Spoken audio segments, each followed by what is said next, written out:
ए से आलुआ। चिंटू के साली के आँख हमारे कलुआ। बी से बउआ। पाखी के पाछा पड़ल ने रहुआ। सी से कार। कांचे उमर छोरी खोजे भतार। डी से दही। मेहर करे शॉपिंग भतार चलावे रही।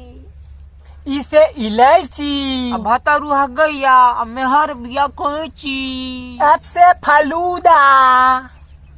सास खाए हड्डी पतौ खाए गुदा। जी से गाड़ी। शादी बाद गोरो मेहर लगे कारी। एच से हथौड़ा। लड़की सुनर की दूल्हा छिछोरा। आई से इल्मी। गाँवों के बुढ़िया बात करे फिल्मी। जैसे जाल। आजकल के प्यार होला चाइना के माल। जैसे के बाड़ी। टमटम भतार बनल मेहर सवारी।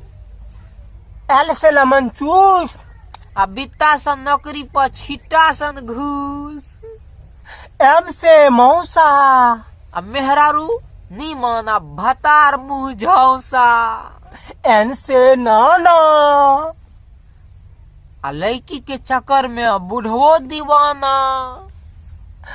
ओ से ओल। मेहर 76 भतार बकलोल। पी से पंडा। मेहर के हाथे भतार खाए डंडा।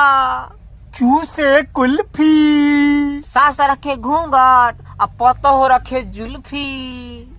आर से रही। मार खैनी मेहर से क्या करा के कही। एस से सारी। शादी के होते जीवन लगे भारी। टी से टिकला। अक्षरा के दिल से खेसरिया निकला। यू से यूरिया। साली हमार बिया जहर के पुरिया। भी से भूत। कोरोना के डर से घरे में सूत। डब्लू से डोरी। लभर के परस लभर करे चोरी। एक्स से एक्साइलेंट।